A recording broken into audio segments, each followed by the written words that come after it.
I need to say this, Keel, just before I read your super chat. You know, I should have said this near the start. Apologies. You know, like we do this show every day, and we've been doing it for quite a long time. Over the years, things have been said that are repetitive spin. And some of us, myself included, forget those things and fall for the same trap again and again and again.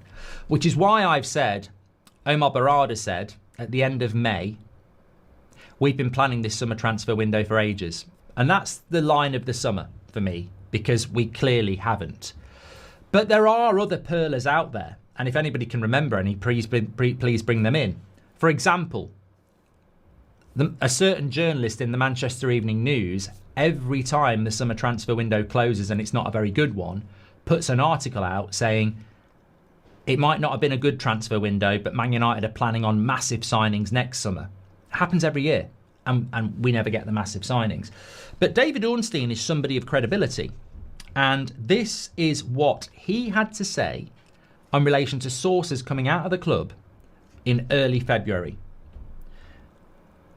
This transfer window has been seen as a transfer window to get the house in order in preparation for the summer transfer window. So basically, Ornstein put it out there, having been told by the club, I presume, that the reason the January transfer window hadn't been as expansive as people wanted it to be was because the January transfer window was about getting everything in order and planned for the summer transfer window.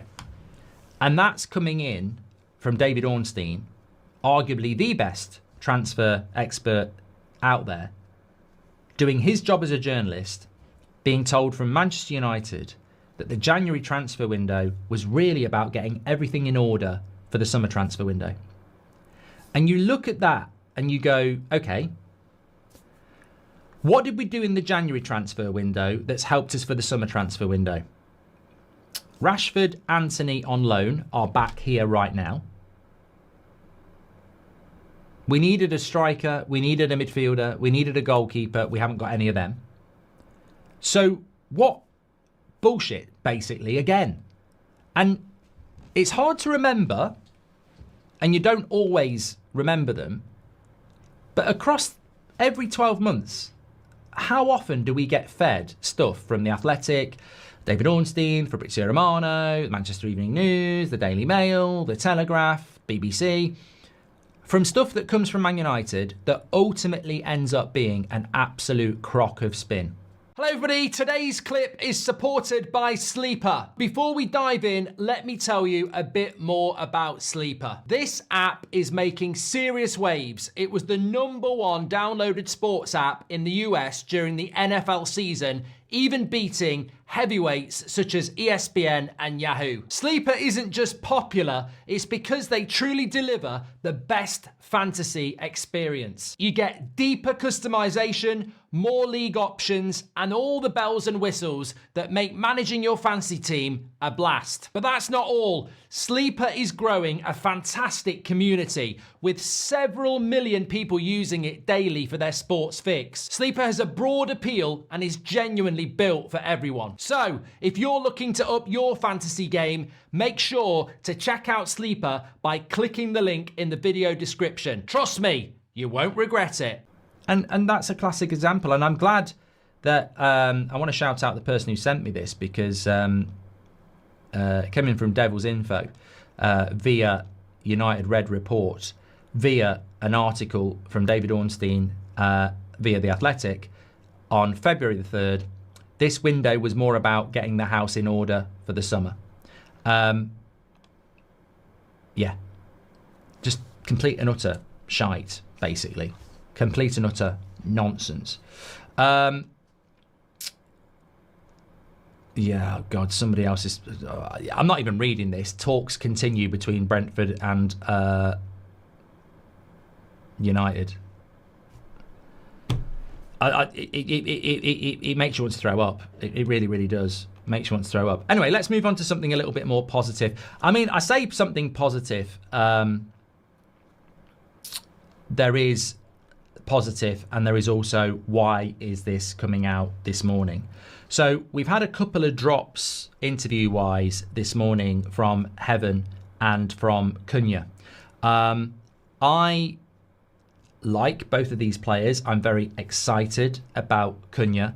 But I would say, why, when we've only signed Cunha and he signed in the start of June, why are we putting out interviews through Manchester United about Cunha on July the 10th? We've already had a few quotes from him.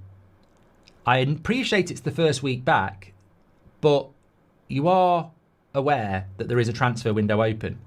And I like Cunha and I like some of the stuff he's said, but there's a time and a place, and I don't think this is going to go down as well as it could do if you waited a few weeks. But it's a clear indication to me that nothing's going to happen today.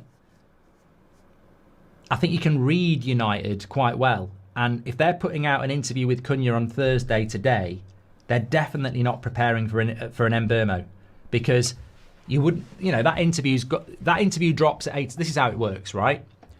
The interview drops at 8 o'clock, and then for the rest of the day, you've got tweets, TikToks, Instagram reels, quotes, all day about that Cunha interview scheduled by Man United. So they're not going to put out an interview on a Thursday morning and then have a Mbeumo deal happen on a Thursday afternoon. I hope I'm wrong about that, but I think we can write off another day. I mean, some people would say you can write off the whole week again, but yeah, I wouldn't. As soon as I saw that, I thought, I'm interested to see what he's got to say, but forget an Mbeumo deal today. So what did he have to say? Not did he. He's probably got nothing to say at the moment. He's probably legally told to keep his gob shut. But what did Cunha have to say? He said, I'm so happy to be here, of course. After everything I dreamt about, I was very excited to start. To me, a couple of the guys already, I feel a little bit more adapted.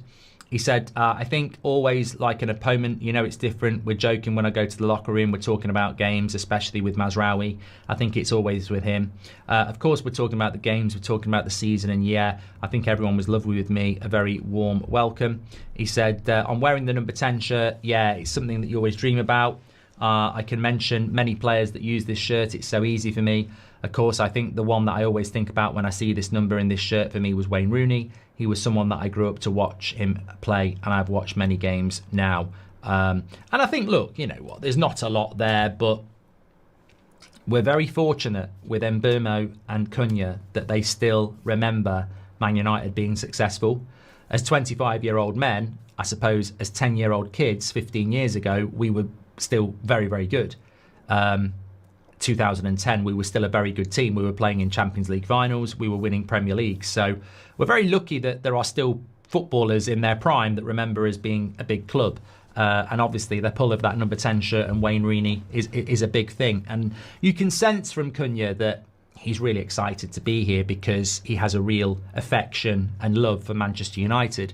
As we've said, the clock is ticking. That won't be the case in 5 years' time. You're not going to get people who are 25 in 5 years' time who, when they were 10, look back on United and go, I just loved watching Fellaini run around the midfield. It's just not going to happen. It's going to be a very niche person who feels like that. But we certainly do have that with Cunha, and it's a positive, and it sounds like we've got it with Mbeumo, but those days are going to run out very, very quickly. And as I said before, my biggest concern is not that. My biggest concern is people are getting richer and richer by being in the Champions League, and we're not.